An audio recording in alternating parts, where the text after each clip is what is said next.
Hey, it's Nick Vial, host of the Vial Files, and I'm here to remind you to check out our show. Do you like reality TV? Are you interested in pop culture? Are you fascinated with relationships? Or are you struggling in your own relationship? Well, there's something for everyone here at the Vial Files. Whether it's Ask Nick on Monday, our reality recap episodes that break down your favorite reality TV and pop culture moments, or our Going Deeper episodes that give you the blockbuster interviews with some of your favorite celebrities out there. Either way, we have something for everyone, so check out the Vial Files wherever you get your podcasts.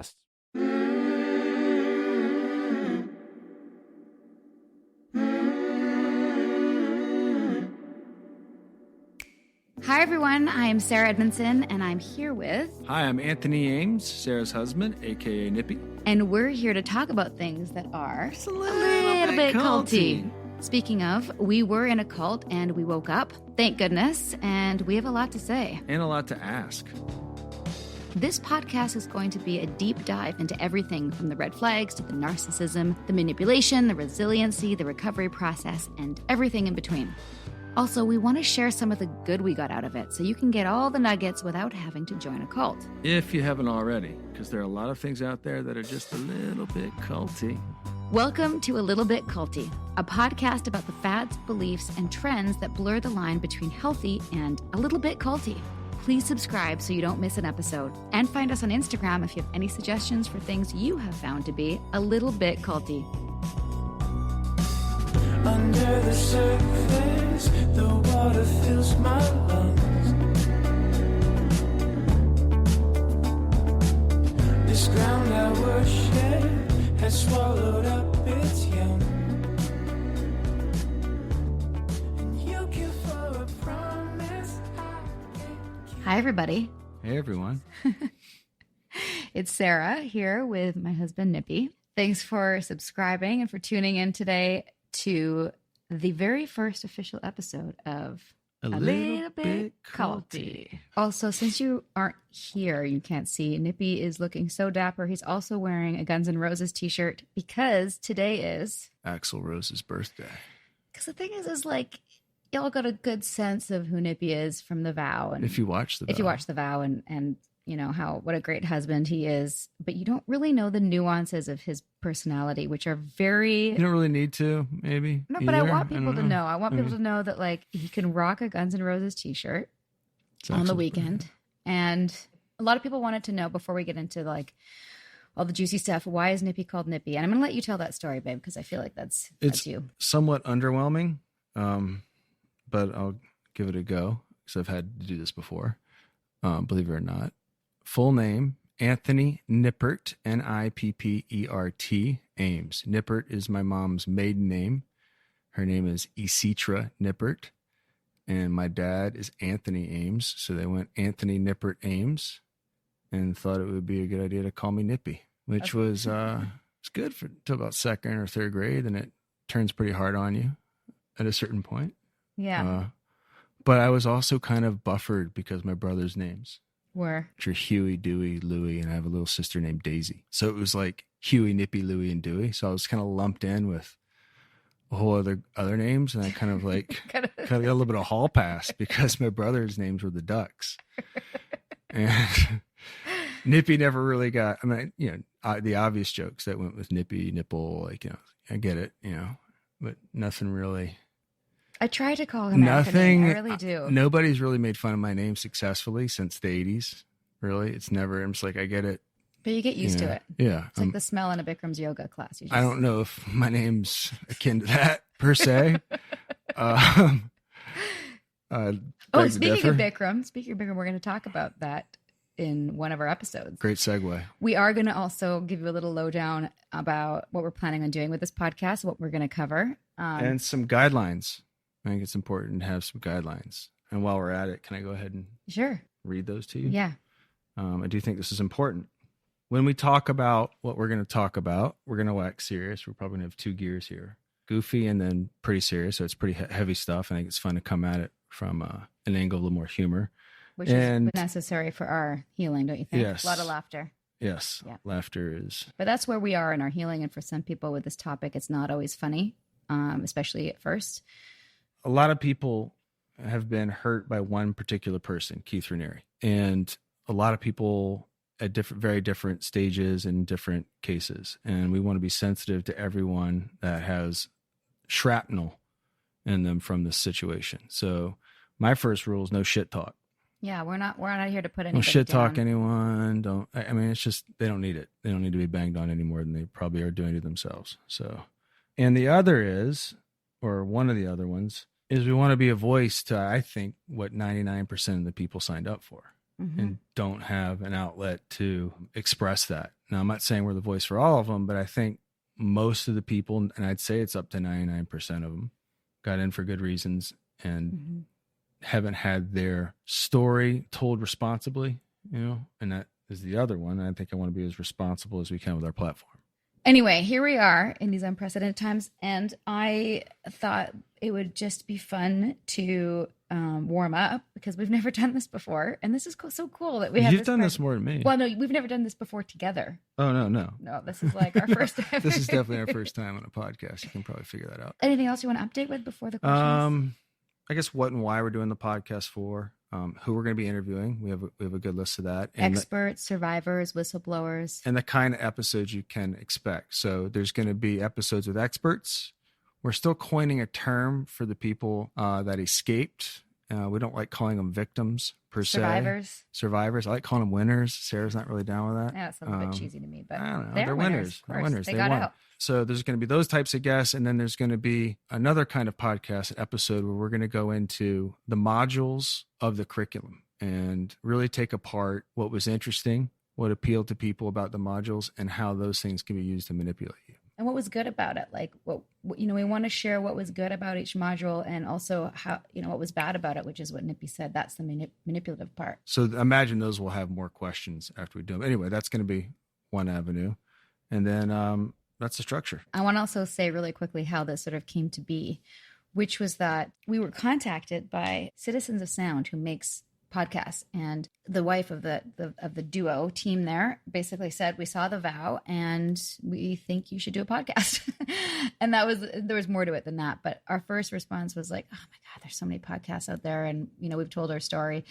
And then I casually put it out there on one of my Instagram stories asking if people thought that we should, or if there's an appetite for that. And the response was overwhelming with what you all want to know more about and, what they'd like to hear from us. So, Nippy and I are, like we said in the intro, we're the kinds of people who've always wanted to help. We bet on the wrong horse, and this is the next step. So we hope that this helps, whatever content we create in the next 12 or so episodes. Well, it is going to, if we do it well, we just take our wisdom and put it into content, and people will understand what it is if they want to, if we articulate it well.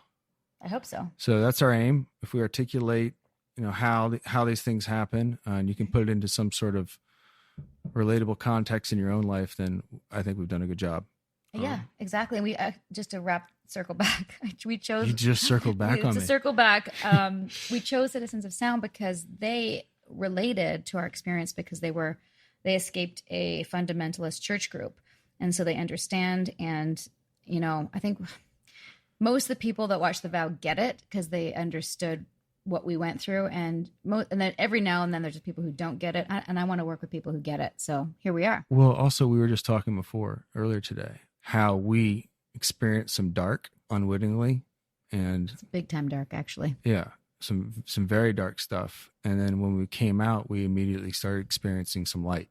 Like incredible people. Like really great people. People always ask, how does this affect you? It reaffirmed some of the things that I had already learned inside taking these classes and all that there's a lot of good people, and most people are good. I do believe that. I do believe that that's a majority of people, and it only takes a little bit of dark to get good people to do things unwittingly. So it wasn't so much, at least for me, and I don't know if I speak for you on this, my trust had been hurt. Mm-hmm. I didn't have a problem with how I committed to something and my intentions, right? Mm-hmm. And I don't think you did either. It was how I committed and how I went about things really wasn't what I struggled with. It was just getting duped and conned. Mm-hmm. That's been a hard pill to swallow. And being so wrong was the most, like, I call it solar plex. When you feel it in your solar plex and you feel sick to your stomach, it's that kind of. How long did that last for you? Like 6 weeks or something? I don't know. It's like a bad breakup. Yeah. Right. You wake up at 3 a.m, you know. It does last for a while. I had 2 waves of it too. Like I had an initial wave of it, and then I went into sniper mode for what I call sniper mode. I was in protect family mode, and it's just different. When it feels like you're in danger, there's just a lower. I can feel it in the back of my brain. I can feel it when I wake up. Like I was in a mode of head on a swivel. When Keith got arrested, I felt a little better about it, and then I didn't really feel again the con and the pain of that till like January of 18. So we're like 6-7 months in, and then I felt it differently then. And then how did you feel when he got 120?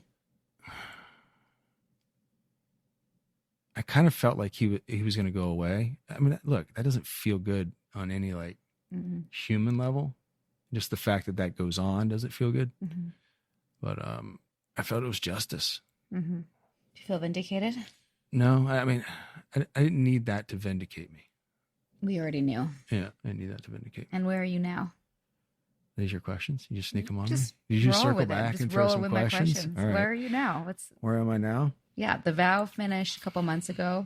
We're in Well, look, I mean, COVID lockdown. I was never comfortable with that whole having the camera on me and all that stuff. I also felt like we didn't tell our story. Someone else was going to tell it. And probably, I don't think as responsibly at times. You know, I mean, I'm not saying we're the definitive But the vow told our story, or that segment of our story. Yeah. It's still going, right? Yeah. No, we got lucky. I mean, we met amazing people over the last few years. You're right. The light compensated. And I think that's ultimately where, to recap, where I think we are as a family now, is that we've had to keep going back to what's positive from this. What can I pull from this that's good? So that, I mean, if you stay in that dark place, it's just too hard on your psyche and your soul. Turning a negative into a positive. I hate to ask you this, but ask me. Come on, let's bring it on. This is for the fans, Sarah. This isn't for me. Okay. But the only reason I'm asking this is because I've seen it like 5 times. Did Keith ever try and hit on Sarah? Oh my God. I know. I feel like I went to like 1st grade, but okay. Let's get the salacious shit out of the way. Let's get this crap out of the way. And then we can get into like the real shit. This answer has got it's like a 3-part answer. They also asked if they hit on me, but that's a dumb question. No, sorry. There's no dumb questions. You can ask us whatever you want. Okay. So no, that's a dumb question. At first I thought, no. I'm like, why did he hit? If he had this harem, why didn't he hit on me? Then I found out when I left and I talked to the other women that he was with that got out, because as you know, some people remain true believers. That's not how he doesn't hit on people overtly. He actually sets it up quite brilliantly is to make it look like you're approaching him. And how he does that is he has people around him, like his, inner circle, getting these young women to ask him for his time, to say, would you please, are you free for a walk? The first thing was often, well, even before that, you're supposed to go to Albany, you're supposed to come to volleyball. And I think that of the people that came to volleyball, in other words, people who traded their sleep to spend their time in a cold gymnasium to maybe have a personal encounter with the Vanguard himself, got past almost a test. And truthfully, I think I went to volleyball less than 5 times in my entire 12 years there.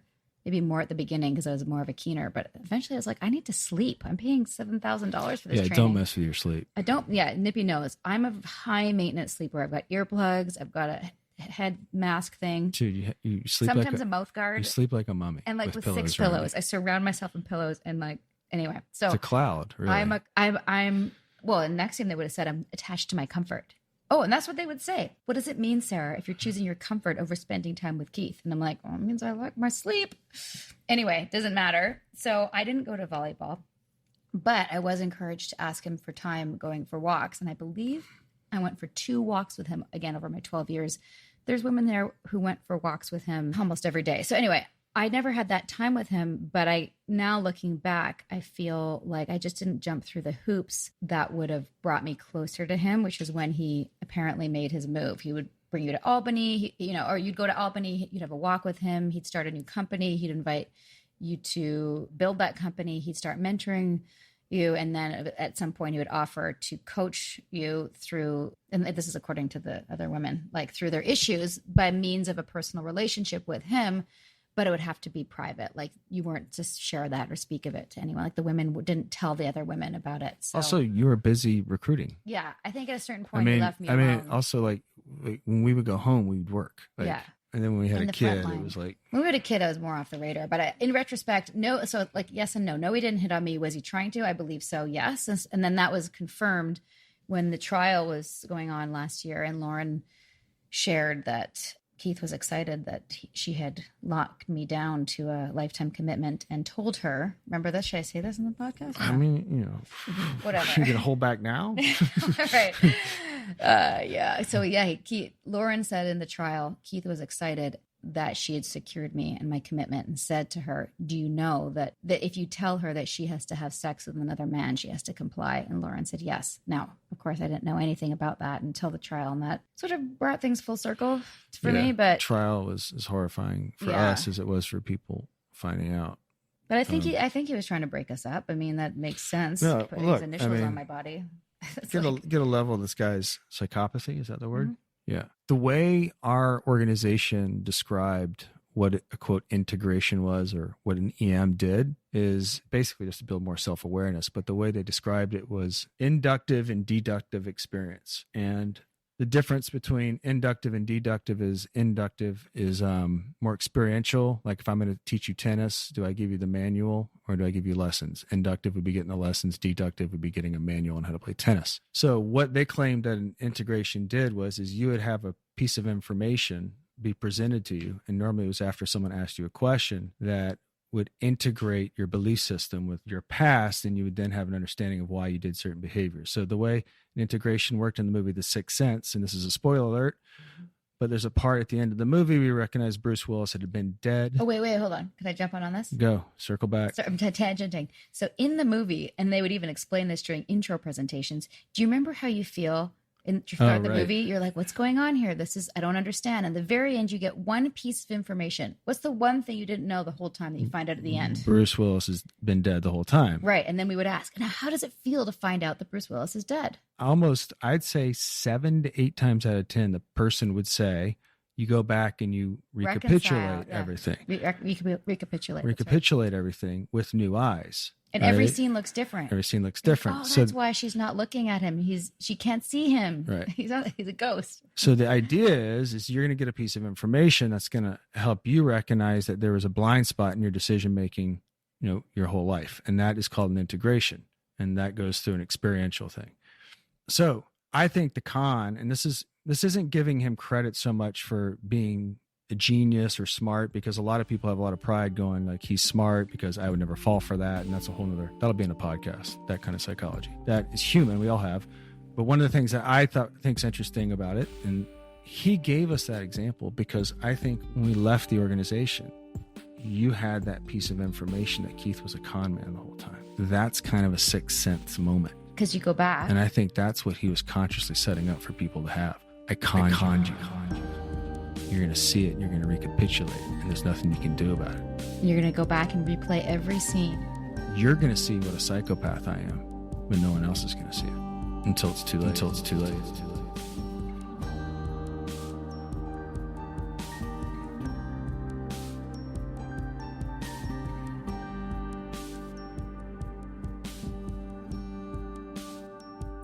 We tell our stories. We change the world.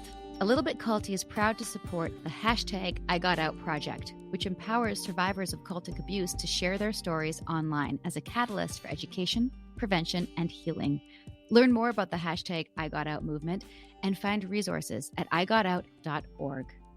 The Frankies were a picture-perfect influencer family, but everything wasn't as it seemed. I just had a 12-year-old boy show up here asking for help. He's emaciated. He's got tape around his legs. Ruby Frankie is his mom's name. Infamous is covering Ruby Frankie, the world of Mormonism, and a secret therapy group that ruined lives. Listen to Infamous wherever you get your podcasts. Meals bring people together, but for many families, providing their next meal can be a challenge. You can help by participating in Macy's annual Feeding the Hungry food drive. All proceeds go toward local food banks and families. Now through January 31st, you can purchase an icon in-store or online, or watch out for the blue Feeding the Hungry shelf tags, where a portion of your purchase will be donated to local pantries. Together, we can combat hunger in our local communities at Macy's. This episode is sponsored by BetterHelp. What are your self-care non-negotiables? Maybe you never skip leg day or never miss yoga. Maybe it's getting 8 hours of sleep. I mean, that's my personal and everyone's dream, isn't it? Well, I definitely have some non-negotiables. Like, I'm in Vancouver right now, and I'm spending literally as much time as I can outside in nature. Hashtag cold pools, hashtag crushing it. Nature is a non-negotiable. Not enough time in the fresh air and the trees around me, and I start to feel not great, not myself, not grounded. Therapy day is a bit like my nature walks. I try to not miss it, and I know I'm just going to feel so much better all around if I make it a priority. I get so much out of it. It helps me put my worries and anxieties in their rightful place and helps me clear my mind so I can focus on what I really need and sometimes what I don't need. Like, I don't need to be overbooking myself just because I hate to say no to people. You know what I mean? Thanks, therapy. Thanks for helping me see that. And if you're thinking of starting therapy, give BetterHelp a try. It's entirely online, designed to be convenient, flexible, and suited to your schedule. Just fill out a brief questionnaire and get matched with a licensed therapist and switch therapists anytime for no additional charge. Look, even when we know what makes us happy, it's hard to make time for it. But when you feel like you have no time for yourself, non-negotiables like therapy are more important than ever. Never skip therapy day with BetterHelp. Visit betterhelp.com/culty today to get 10% off your first month. That's BetterHelp, HELP.com/culty. But essentially, like, if you look into the level of a psychopath, like, I guess there's the good ones are the ones that are the most patient. Good in terms of being able to Being good destroy at more it. things. Well, they studied it, right? They understand, like, so, and I think that's what he did. And we were none the wiser. But and the moment when you moment when you realize Keith is that a happened, sociopath. that's a sixth sense moment almost, because you go back and you go, fuck, this is true. This is true. All the it's media. in the news. All the media that we thought was a smear campaign, all of it. So you go back True. and look at the years that you were in and loyal with the new set of eyes. They hide in plain sight. Bob Dylan's song about it, right? Mm-hmm. Man of Peace, where they just basically could be your local policeman, Mm-hmm. could be your local priest. These things are out there. They're dark. I'm just a little bit culty. Those are a lot culty. Anyway, so not to get too morose, but that's going to be the theme of what we're getting into. Do you feel like you, Nippy, after all this, are better at spotting manipulation? I think the kind of manipulation that I experienced, I know to ask questions differently. You saw me go back and forth in this whole political thing, what's going on last year. Like, I'm definitely like, I kick the tires differently now. Yeah, a lot of with people, my new set of eyes. a lot of people ask us what we think about what's happening politically, and we'll do an episode about that. Are you still friends with people from NXIVM? I'm friends with the people that were good friends. Most of them were friends before, lifetime friends. The friends that I met in NXIVM, there's just a few that I managed to salvage those relationships. It's really hard to maintain healthy friendships once you've been through a toxic, abusive ranking system where the people above you are there to gently abuse you towards your growth. And also, like, we were in that hierarchy too. Yeah. So I'm sure you can find some people. There's people who don't like us, Yeah.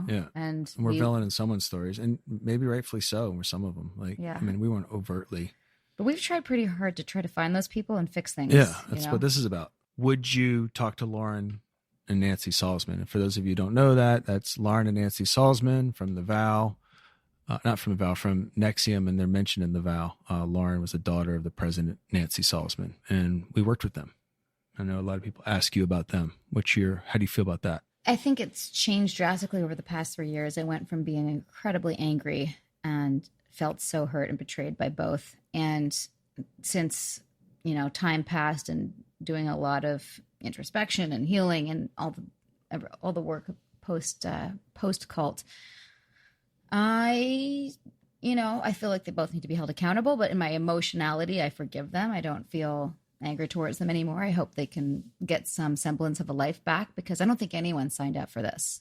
I think their heads got fucked with too. Do you see them as victims as well? As well. Yeah, absolutely. They weren't planning on being, I don't even know what you call that. What were they? They ended up being co-conspirators in a sex trafficking case. Like, hold on. Is that the actual proper term? I must say it wrong. Pimp. is actual the term. They ended up pimping him. Pimping Yeah. for him. Yeah. It's pretty gross. But yeah, no, I would talk to them. I would like to talk to Lauren, actually. It's one day when all of this is over and just have closure. It's important for me to have closure with people. And explain that, because I don't have You don't that. have that, I don't yeah. have that. I don't feel that way.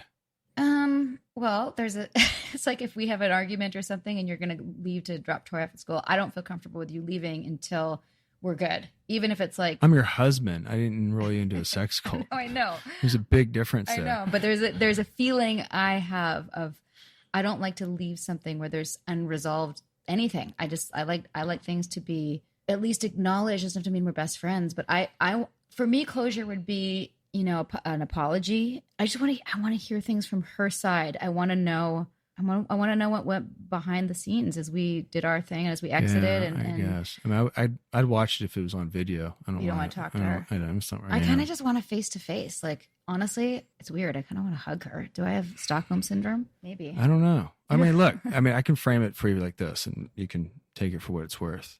They saw who he was and kept it from us, and we made major life decisions because they kept the true nature of who Keith Raniere was from us. I And totally agree. That fucked us. Yeah, it did. So- It totally did, and I get that. And they took their psychology that they professed to be this altruistic kind of loving thing and used it to want to see us in jail.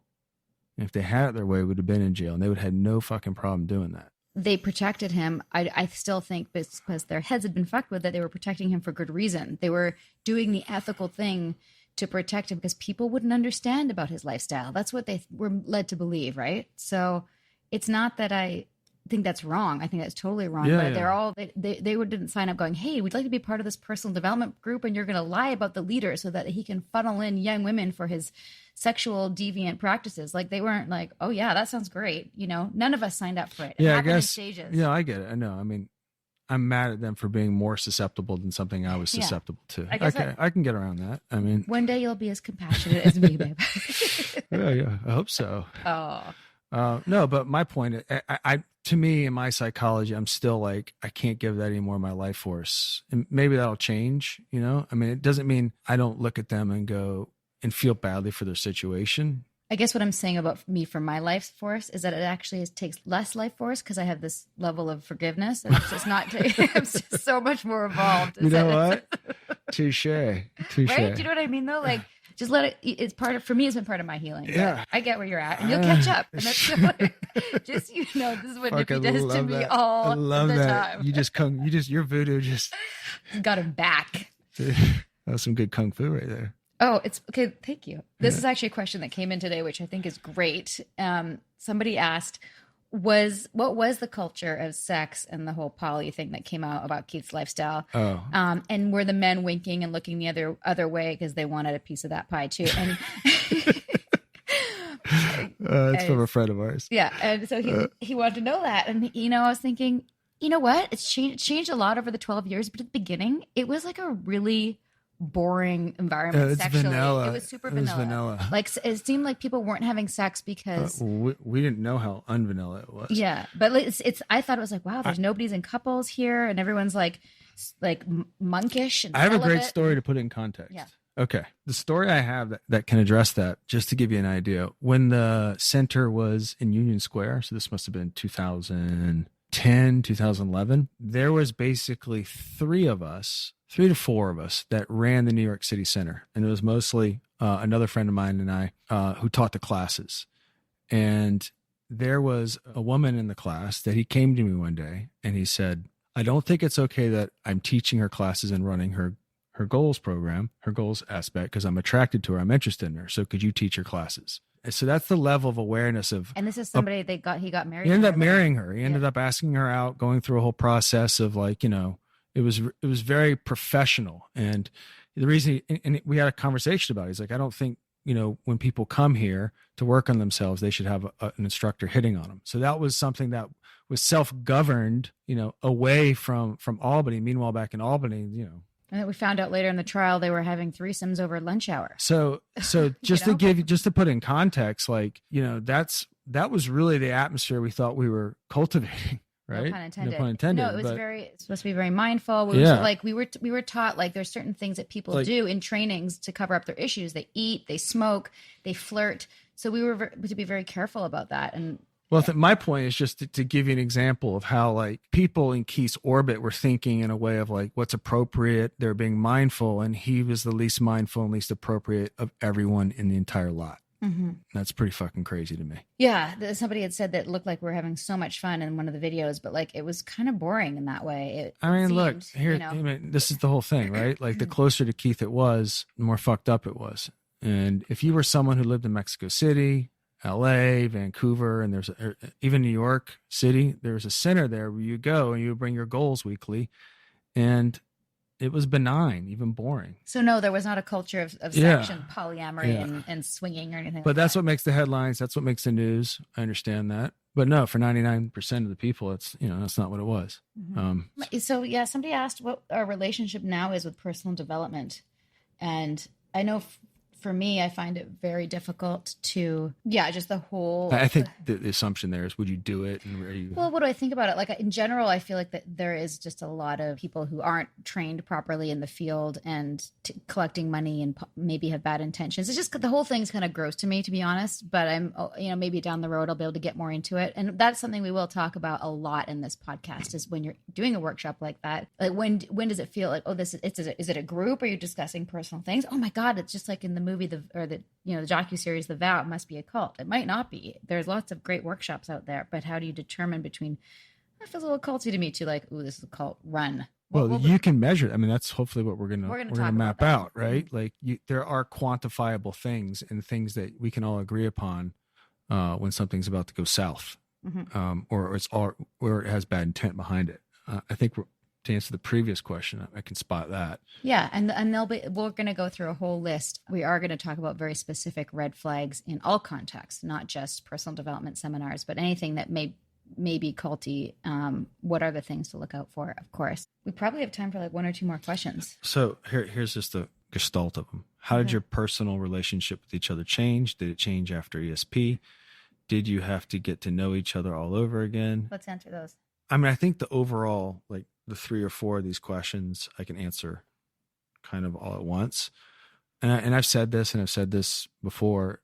I married your character, and throughout this whole thing, I've seen it be what I thought it was the entire time, except when you bust my balls a little bit. I mean, I give you a hall pass there, and sometimes I deserve it. And I think if that's it's like a family member. If that's the foundation of your relationship and it's tested and it survives, it's going to be stronger. Here's the thing with this question too. It's interesting. We both got hit with the same incident at the same time, right? And had to go through what we had to go through at the same time. And we made a lot of really good decisions in a short amount of time that I don't think you and I could have done without each other. And we played our roles really, really well and trusted the right people. And that even got strengthened. And we're raising 2 kids at the same time. In a pandemic. Which has actually been a blessing. For us. And I think we turned it into that. Yeah. Kicked it off with a little Tiger King and the Michael Jordan's Last Dance. And that was, quarantine was off and running. I mean, we probably had the rest and the reconciliation as a family in terms of like reconnecting, but truthfully, it was what we needed because we were so like, my Nippy calls me a gerbil on speed. And then when we left, we were working with the same tenacity and the same fervor. And then we never had time. We never took a break. And so when COVID hit, it was like, okay, we don't have to audition. We don't have to fight. We're not going to have to go to New York for any more legal stuff. It's just, we can just chill. And it was good for us, I think. Universe provided. Yeah. And I don't want to like echo everything you just said, but one thing I will add about us is that, and I agree, I also married Nippy for his character and his principles and his values and his, of course, had some good looks. Yeah. Awesome. Obviously. I think you have to say that. I mean, they know that, Sarah. What do you say, Dip? It's just science? Go on. It's just science. You were saying? But I also, there were lots about him that I didn't know. And I think when we got out, what we did have to do was and we're still doing is getting to know each other. We never actually got a honeymoon together because We scheduled our wedding around trainings. Yeah, the only date we could have our wedding was the day there was no other trainings in the company, so that Nancy and the higher ranks could attend. Nancy and Lauren. It's a red flag. That was a red flag. It's a so bright red we flag. didn't have time for a honeymoon. There was no time. That would have been satiative, which was an ESP Executive Success Program's word for being like too indulgent, essentially, to satiate in something like a honeymoon. We should do an episode where we just go through like the gaslighting techniques. Oh, I thought you were going to say we're going to do a podcast where we go on a honeymoon. No. Let's do both. We'll do a honeymoon podcast. There's no fucking way. What? You don't want to go on a honeymoon? No, I want to go. Don't put words in my mouth. Okay. I'm not doing a podcast on honeymoon. What I got more into, what you and all your girlfriends are doing, like with the spiritual stuff, which I just, Sarah knows, dude, like The Secret, like and all that stuff. I used to just make fun of, like, I'm not promoting The Secret, just so you know. Well, and I don't want to shit talk. That was one of my things, but I did some of it. And I also coupled it with some of like the reading I was doing, David Hawkins and that sort of thing. And it really got me open to and kind of willing to see certain things that I would just dismiss before. And I started looking at that whole world. I was like, what is the downside of just at least knowing about it? And signs, manifesting, shit like that fucking works. I never thought I would hear this. I know, dude. I'm eating my humble pie again. He even lets me light some sage and smudge it around him if he's in a bad mood. I'm down with sage. It smells good. It's not bad. It's like a campfire. And like coming back to your apartment, it smells like a campfire. I'm down with it. Campfire is a good smell. Mm-hmm. I don't know if it like cleanses my shit or anything like that, but. Oh, it does. Mm-hmm. I'm not there yet, but I like it. Anyway. Our indoctrinations were different. Mm-hmm. You know, I did a training in 2001. I wasn't really there for an actual training in personal growth. The person that enrolled me was a friend of mine from high school and I used to date, right? So I went kind of kicking and screaming. I told that person I would never do their cult before I went in it, right? That was my response to it. Went and did it. Keith spoke in my first training. I happened to have been reading a book called The Death of Outrage by Bill Bennett at the time. And that was about primarily Bill Clinton and the scandal he had with Monica Lewinsky. And I was probably 26 at the time and decided to take a training. And the training was talking about like how we had poor leaders, how we could have a better world. So that was kind of where my hook was. Mm-hmm. It was more of like, dude, I agree with a lot of this stuff. And at 20, in my late 20s or whatever it was, I just thought that was ridiculous that stuff was going on in the White House. So it kind of came on the heels of me thinking that. And then that was the first time I met Keith. I did a forum. Then I went to volleyball, right, for the first time. Mm-hmm. And he presented himself like a dirty laundry bag. I mean, he was dressed literally like a dirty laundry bag and the knee pads. And when I went up and spoke to him and had kind of a one-on-one, his personality kind of was like a dirty laundry bag. It wasn't much. I was like, all right, I was super underwhelmed, but I had seen him speak about in the forum. So he still had a little bit of credibility and he was being endorsed and love bombed by everyone else. I thought, okay, hall pass with the, 70s porn star look, and slowly was involved. And I was involved for like a year and a half. And then I left in 2003. And why'd you come back? Well, first of all, why I left is because I didn't think Vanguard sashes and bowing were going to catch on. And there wasn't leadership there. I didn't think anyone was going to get this thing to grow. So I left, and I wasn't like, fuck you when I left. I was just like, cool, peace out. You guys do the Vanguard sashes thing. The Forbes article had an effect. And I was like, I see the optics of this. The Bronfman thing never really felt right to me. Mm-hmm. But they were fine, and they didn't have a problem with it. So I didn't, if they weren't upset, why should I be upset was kind of my thing. And then I leave. And then in 2006, Mark Vicente invites me back to do a film. So I was invited back for work. I didn't go back because I felt like I want to make this mission work. So it was an interesting thing because most people had indoctrination. Mine was I left because I didn't think it would work. And when I came back, it was working. And also you were invited to do a film, which is what you were pursuing at the time. Right. I was in LA at the time. But my point is when I came back, the organization was different. Yeah. My opinion of it in 2003 of it not catching on and working was proven wrong. Yeah, you thought, it could work. I was like, oh shit, this can work. Right. That was, my kind of indoctrination. And I think people's indoctrination is case by case, right? Absolutely. Well, but also the thing that's the same is that he dangled people's dreams and got them to come, to Albany to get the thing that He got Mark to dangle my dream. Yeah. He didn't do it. Yes. So he could blame Mark, and Mark did get blamed for that. Yeah. He got people to do his work for him. He had all these flying monkeys, and they were the ones that would go and pimp for him with the dangle of the carrot of people's various goals and dreams. We have so many good stories that haven't been heard and we haven't shared anywhere else. So we can't wait to share those with you. But we also we should have anecdote time on our podcast. Anecdote. Just one story. I was gonna call it that, the segment of our show that we call That Really Chaps My Ass. Just one thing about NXIVM that we didn't like. You know what chapped my ass? And you can be like, what, Nippy? I'll tell you one thing that chapped my ass is that I got in trouble for bringing so many people from Vancouver who were gluten-free. And that was apparently such a strain on the budget. Nancy pulled me into her office and she said, do you know what a good recruiter you are? You recruited all these people who are gluten-free. And that's just a disintegration. Yeah, they're not gluten-free. You know what the best part about it was? What? Is that shit got gluten-free pretty quickly. Oh, yeah. The place was gluten-free like within a year.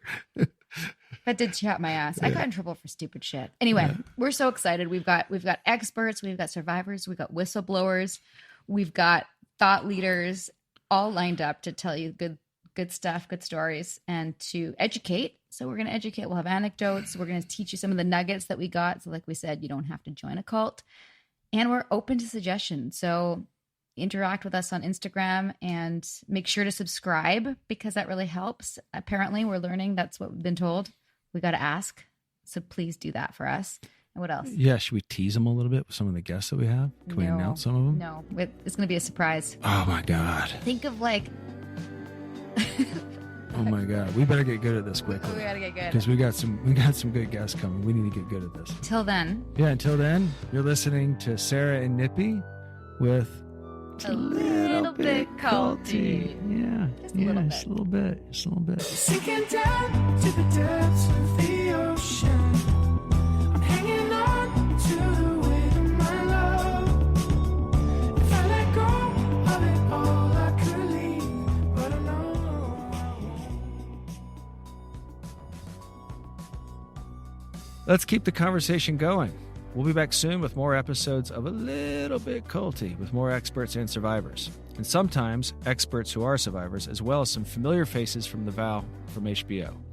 If you've got suggestions or questions on upcoming topics, find us on Instagram at A Little Bit Culty. And for more background on what brought me here, my memoir, Scarred, the true story of how I escaped NXIVM, the cult that bound my life, is available on Amazon, Audible, and where most books are sold. If you'd like to help us spread the word about A Little Bit Culty podcast, please give us a 5-star review and tell your friends to subscribe. Seriously, take out their phone and tell them to press subscribe. It takes a second. We're also available on Apple Podcasts, Spotify, and every major listening app. And if you're listening on a smartphone, tap or swipe over the cover art of this podcast to find show notes and helpful resources. You might also find some offers from our sponsors there. And when you support our sponsors, you help us keep this podcast going. Just don't be a little bit culty about it. A Little Bit Culty is executive produced by me, your co-host, Sarah Edmondson and Anthony, Nippy Ames. That's me. Associate producer is Jess Tardy. Produced, edited, mixed, and mastered by Citizens of Sound. Our amazing theme song, Cultivated, is by John Bryant and co-written by Nigel Asselin. Additional original music is composed by Will Rutherford. I'm Sarah Edmondson, and thanks for listening to A Little Bit Culty. When you scream, sinking down to the depths of the ocean, hanging on to the weight of my love. Hey, it's Nick Vial, host of the Vial Files, and I'm here to remind you to check out our show. Do you like reality TV? Are you interested in pop culture? Are you fascinated with relationships? Or are you struggling in your own relationship? Well, there's something for everyone here at the Vial Files. Whether it's Ask Nick on Monday, our reality recap episodes that break down your favorite reality TV and pop culture moments, or our Going Deeper episodes that give you the blockbuster interviews with some of your favorite celebrities out there. Either way, we have something for everyone, so check out the Vial Files wherever you get your podcast.